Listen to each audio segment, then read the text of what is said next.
Y ahora, un mensaje de bendición con el pastor Víctor Manuel Buitrago.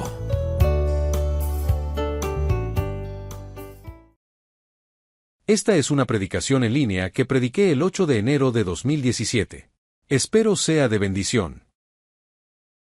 Estuvimos hablando de las características de los verdaderos hijos de Dios, de los verdaderos líderes, de los que realmente amamos a Dios. Entonces ahora aquí el apóstol Pablo en cierta manera quiere ponerse como ejemplo en este pasaje de Filipenses 3 del 1 al 16. Entonces él quiere mostrar que él es ejemplo también a la iglesia, así como lo fueron Timoteo y Epafrodito. Entonces la idea aquí es que la iglesia hoy necesita de líderes que sean modelo, pero que sean un verdadero ejemplo a la grey de Dios, al pueblo del Señor. La iglesia no necesita hoy tantos teólogos, ni doctores en divinidades, ni personas con altos títulos académicos, sino que la iglesia realmente necesita son hombres y mujeres que se muestren como ejemplo con su vida. Es decir, que no sean solamente lo que dicen ser desde el púlpito, sino que en su vida diaria sean realmente hijos de Dios y que viven lo que predican. Entonces Pablo lo que hace aquí es como decirles a ellos: yo no solo les predico, sino que yo soy así. Entonces en los primeros versículos Pablo les dice a los filipenses, les dice: a mí no me molesta escribirles siempre las mismas cosas, no tengo ese problema de estarles repitiendo, porque Pablo entendía que en la repetición está el aprendizaje. O sea, a medida que uno repite una cosa, cada vez lo hace más fácil y mejor.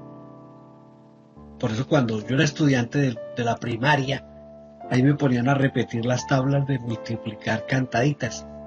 Nosotros nos aprendimos 2 por 2, 4, 2 por 3, 6, 2 por... y le teníamos unos soneticos hasta que nos las aprendimos.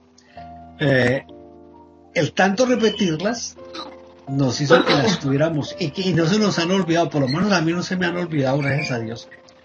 Todavía puedo saber que 5 por 8 son 40 y que 8 por 5 son tacuares. Entonces no hay ese problema de que a uno se le olviden las cosas. Entonces Pablo les dice: yo no tengo problema en repetirles. Y comienza diciéndoles: cuídense de los perros. ¿Quiénes eran los perros? Los perros no eran los que ladran, ¿no? No eran los que ladran en la casa, sino que cuando habla de que se cuiden de los perros, se refiere a los judaizantes, pero era una palabra que se utilizaba especialmente para describir a los gentiles. Los judíos oraban y en su oración decían: Señor, te doy gracias porque no soy un gentil, no soy una mujer, no soy un perro. Estaban refiriéndose a los que son hombres, que son malos. Entonces cuando Pablo dice aquí: cuídense de los perros, le está diciendo a los hermanos de Filipo: cuídense de los judaizantes, de esos que dicen vivir una cosa, predican una cosa, pero realmente no la viven. Pablo no los considera el verdadero pueblo de Dios. No los considera entonces ni parte del pueblo de Dios ni parte del verdadero Israel. El versículo 3 dice: porque la circuncisión somos nosotros. Así está Pablo diciendo que el guardar ciertas normas religiosas no es lo que lo hace a uno hijo de Dios. Circuncidarse no tiene ninguna ciencia, no es nada del otro mundo, y cualquiera se puede circuncidar, pero no cualquiera puede vivir en comunión con Dios. Nosotros los cristianos, dice Pablo en cierta manera, en el versículo 3 dice: porque nosotros somos la circuncisión los que en espíritu servimos a Dios y nos gloriamos en Cristo Jesús. Pero lo que está diciendo Pablo es, nosotros sí tenemos la verdadera adoración, porque nuestra adoración es en el Espíritu, es interna, sale de lo profundo de nuestro ser, de la comunión que tenemos con Dios. Nuestra adoración no está basada en cosas que cualquiera puede hacer. Circuncidarse, cualquiera lo puede hacer. Subir de rodillas a un cerro, cualquiera lo puede hacer. Dejar de comer carne en ciertos días, cualquiera lo puede hacer. Pero la verdadera adoración sale de lo profundo del corazón. Pablo entra entonces en el versículo 4 a decir que lo que nosotros hicimos en el pasado no cuenta, no tiene ninguna validez. No podemos depender de lo que hicimos ayer ni de lo que fue el pasado. Muchas personas viven del pasado. La Biblia en varias ocasiones nos advierte de no vivir del pasado, haya sido bueno, haya sido malo, no importa qué tipo de pasado hayamos tenido, tenemos que olvidarnos del pasado. ¿Por qué razón? Porque el pasado ya pasó y ya no podemos hacer nada ni por arreglarlo, ni por mejorarlo, ni por cambiarlo. Ya lo que pasó, pasó. Lo que hicimos hace una hora, ya no hay forma de cambiarlo. Ya lo hicimos y hay que enfrentarlo. Entonces, si nosotros vivimos del pasado, por eso es que nos traumatizamos, por eso es que nos volvemos cobardes, por eso es que no progresamos, por eso es que no vamos hacia adelante, porque el pasado nos frena, es como un ancla que no nos deja seguir hacia adelante. Entonces Pablo está diciendo aquí que aunque él fue judío, aunque él guardó todas las características de un judío, de circuncidarse, guardar la ley, para él eso no cuenta. Nadie podía acusar a Pablo de predicar la gracia para su propio beneficio o para calmar o pacificar su conciencia. Pablo pasó de ser un respetable rabí a ser un apóstol perseguido por una sola razón. Estaba persuadido de que Cristo es la verdad, Cristo es el camino, Cristo es la vida. Pero en la traducción latinoamericana dice, pero gracias a lo que Cristo hizo en mí, ahora pienso que no vale la pena lo que antes consideré de valor. Entonces hay cosas que a veces uno piensa aferrarse al pasado. Las experiencias cristianas, hayan sido buenas o malas, ya están atrás.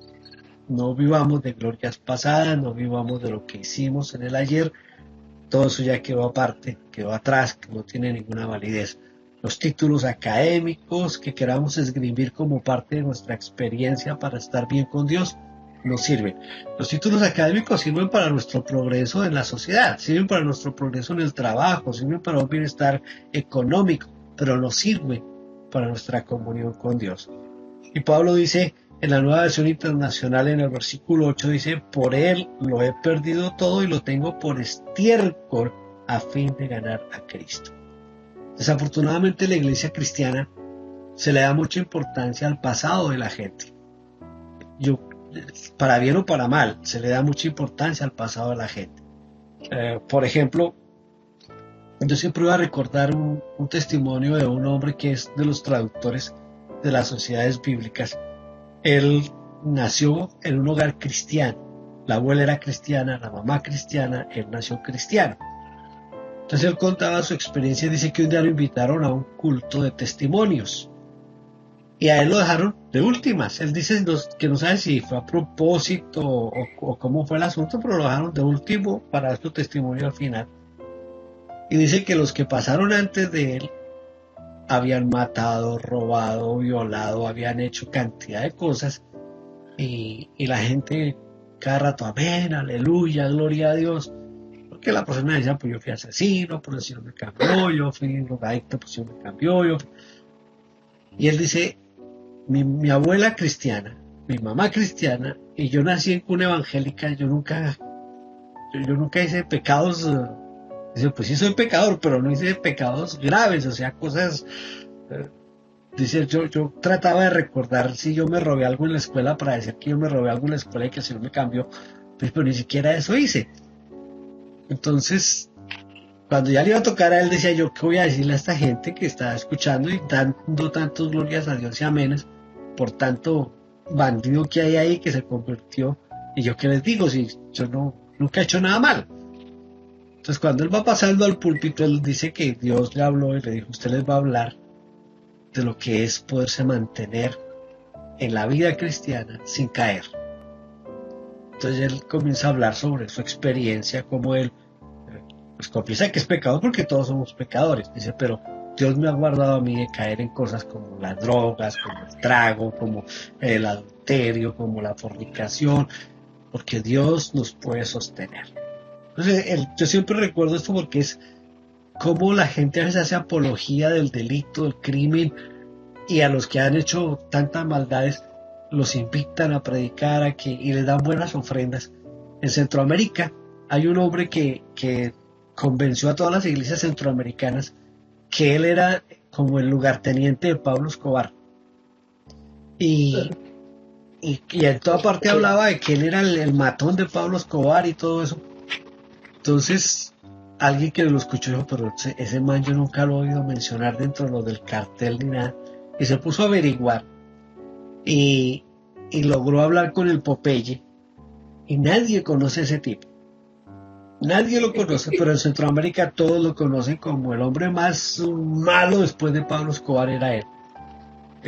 ¿Por qué el hombre hizo eso? Porque se dio cuenta que si él se presenta como malo, lo van a invitar a predicar, lo van a invitar a dar su testimonio y le van a dar buenas ofrendas.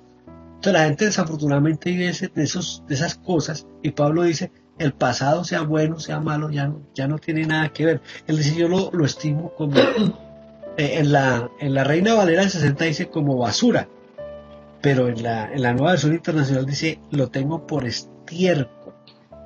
Entonces, no podemos vivir del pasado, ni bueno ni malo. En el día del juicio, Pablo quiere estar en Cristo y dice, y encontrarme unido a Él. No quiero mi propia justicia que procede de la ley, sino la que se obtiene mediante la fe en Cristo, la justicia que procede de Dios basada en la fe. Eso dice el versículo 9.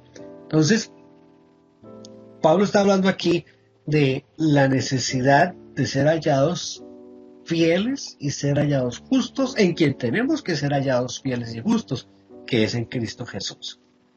Y viene lo que estábamos aprendiendo de memoria. Hay una forma de mantenernos fieles al Señor, y es poniendo nuestros ojos en la meta. Dice, la meta de Pablo era conocer a Cristo Jesús. Ahora, él conoce solo en parte. Dice primero a los Corintios 13, dice, ahora conocemos en parte, pero entonces conoceré cómo fui conocido. A él ahora conoce apenas en parte, pero él quiere conocer a Cristo completamente. Pero para compartir la gloria de Cristo, Pablo también comparte sus sufrimientos. Es decir, la gloria que Pablo quiere compartir es una gloria que viene acompañada de sufrimiento. Hoy nadie quiere sufrir, hoy nadie quiere, como decían en algún tiempo, pagar el precio por la fe en Cristo Jesús.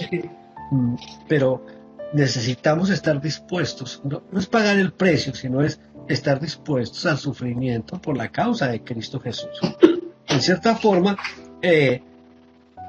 Pablo está hablando de la resurrección y dice, no que él merezca la salvación por sus sufrimientos, o sea, no es que yo tengo que pagar con mis sufrimientos por mi salvación, sino que por medio de la fe, al estar unido con Cristo, esto incluye la crucifixión y la muerte. No podemos ser más que Cristo, ni mejores que Cristo. No quiero decir que ya llegué a la perfección, dice Pablo. No que lo haya alcanzado ya.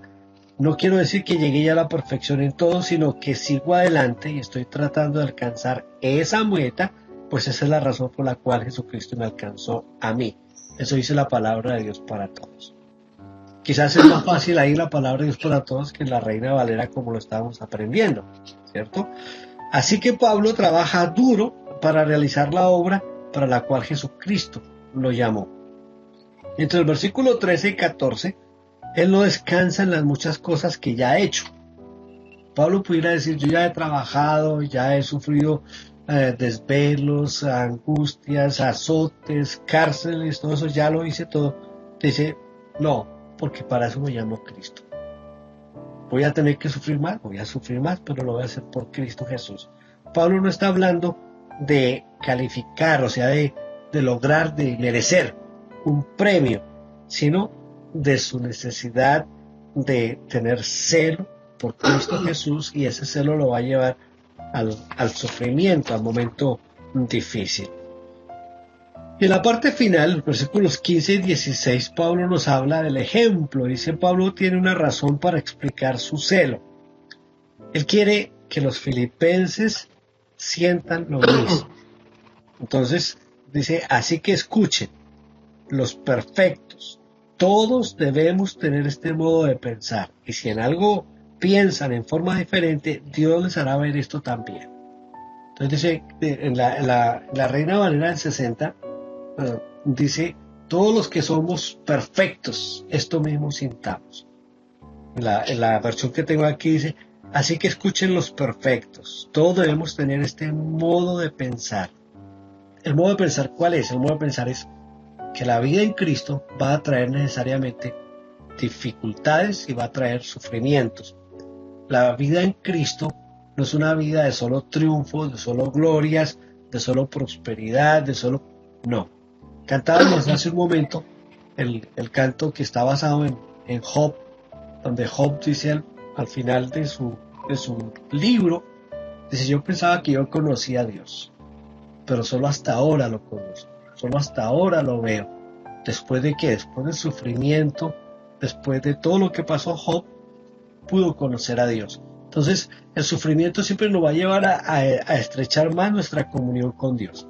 En todo caso, dice Pablo, vivamos de acuerdo con lo que ya hemos alcanzado. Hermanos, sigan todo mi ejemplo y fíjense en los que se comportan conforme al modelo que hemos dado. Cuando yo pienso en las predicaciones modernas, de que todo tiene que ser prosperidad, que todo tiene que ser buena vida, que todo tiene que ser felicidad, yo pienso que están equivocados ese tipo de predicadores.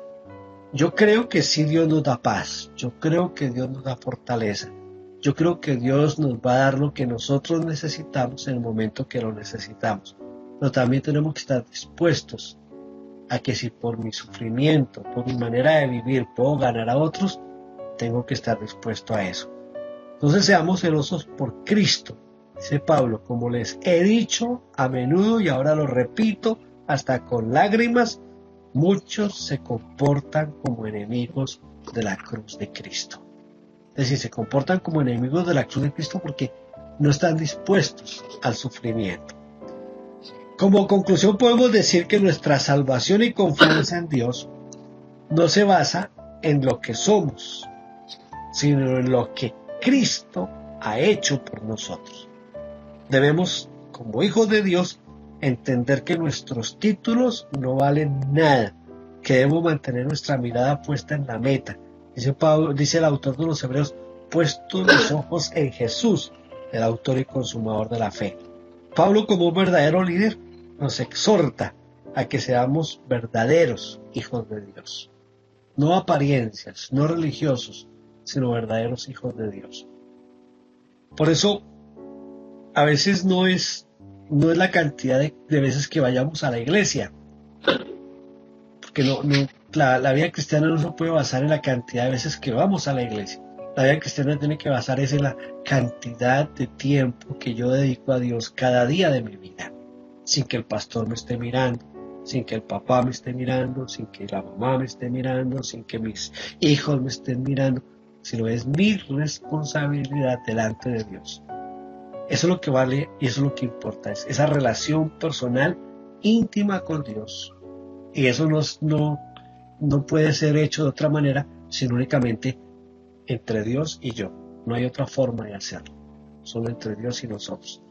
Entonces, ojalá que Dios nos ayude a ser auténticos cristianos, no dependiendo de la parte religiosa como tal, de la liturgia, sino que podamos ser cristianos con o sin religiosidad, con o sin iglesia, con o sin reunión, con o sin ceremonias, con o sin liturgia, sino que lo que dice el Señor Jesús le dijo a la samaritana, Dios está buscando adoradores que le adoren en espíritu y en verdad. Y esos adoradores se encuentran en cualquier lugar, no solo en los templos, en cualquier lugar se encuentran los adoradores. Y tenemos que estar dispuestos a eso, porque si algún día nos cierran los templos, entonces vamos a perder nuestro cristianismo.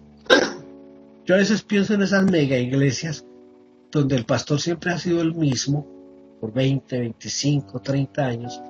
Si ese pastor se muere o lo matan, ¿qué va a hacer de esa iglesia? ¿Qué va a hacer de esos cristianos que se han mantenido no por su relación con Dios, sino por su admiración a un individuo? ¿Qué va a hacer de ellos? Entonces por eso tenemos que enfocarnos siempre en Cristo Jesús. Porque, como dijo el gran filósofo colombiano, nadie es eterno en el mundo. Entonces hay que depender solo de Dios. Amén. Un día me voy a morir. Y ustedes tienen que seguir al Señor, así yo no esté. Tienen que seguir glorificando y exaltando a Dios. Con o sin el abuelo. Con o sin el papá. Amén. Hay que seguir adelante. Vamos a orar para que el Señor nos ayude, para que el Señor esté con nosotros en todo momento dándonos fuerzas. Padre, gracias por este tiempo. Gracias, Señor, por tu palabra. Gracias por lo que nos enseñas cada día, Señor. Te rogamos que nos ayudes a ser auténticos cristianos, a ser auténticos hijos tuyos, Señor. Que podamos depender solo de nuestra relación contigo por el poder del Espíritu Santo. Ayúdanos, Señor. Bendícenos con tu gracia, con tu poder. Manifiéstate en nosotros, te lo ruego, en el nombre de Cristo Jesús. Amén. Amén.